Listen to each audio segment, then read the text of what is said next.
زبور 14۔ احمق نے اپنے دل میں کہا ہے کہ کوئی خدا نہیں، وہ بگڑ گئے، انہوں نے نفرت انگیز کام کیے ہیں، کوئی ان کو کار نہیں۔ خداوند نے آسمان پر سے بنی آدم پر نگاہ کی تاکہ دیکھے کہ کوئی دانشمند، کوئی خدا کا طالب ہے یا نہیں۔ وہ سب کے سب گمراہ ہوئے، وہ باہم جنبش ہو، کوئی ان کو کار نہیں، ایک بھی نہیں۔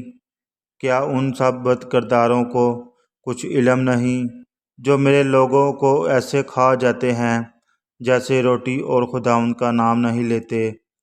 وہاں ان پر بڑا خوف چھا گیا، کیوں نہ کہ خدا صادق پشت کے ساتھ ہے۔ تم غریب کے مشورت کی ہنسی اٹھاتے ہو، اس لیے کہ خداوند اس کی پناہ ہے۔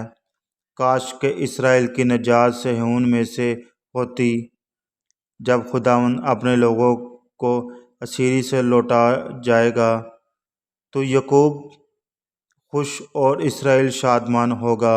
آمین۔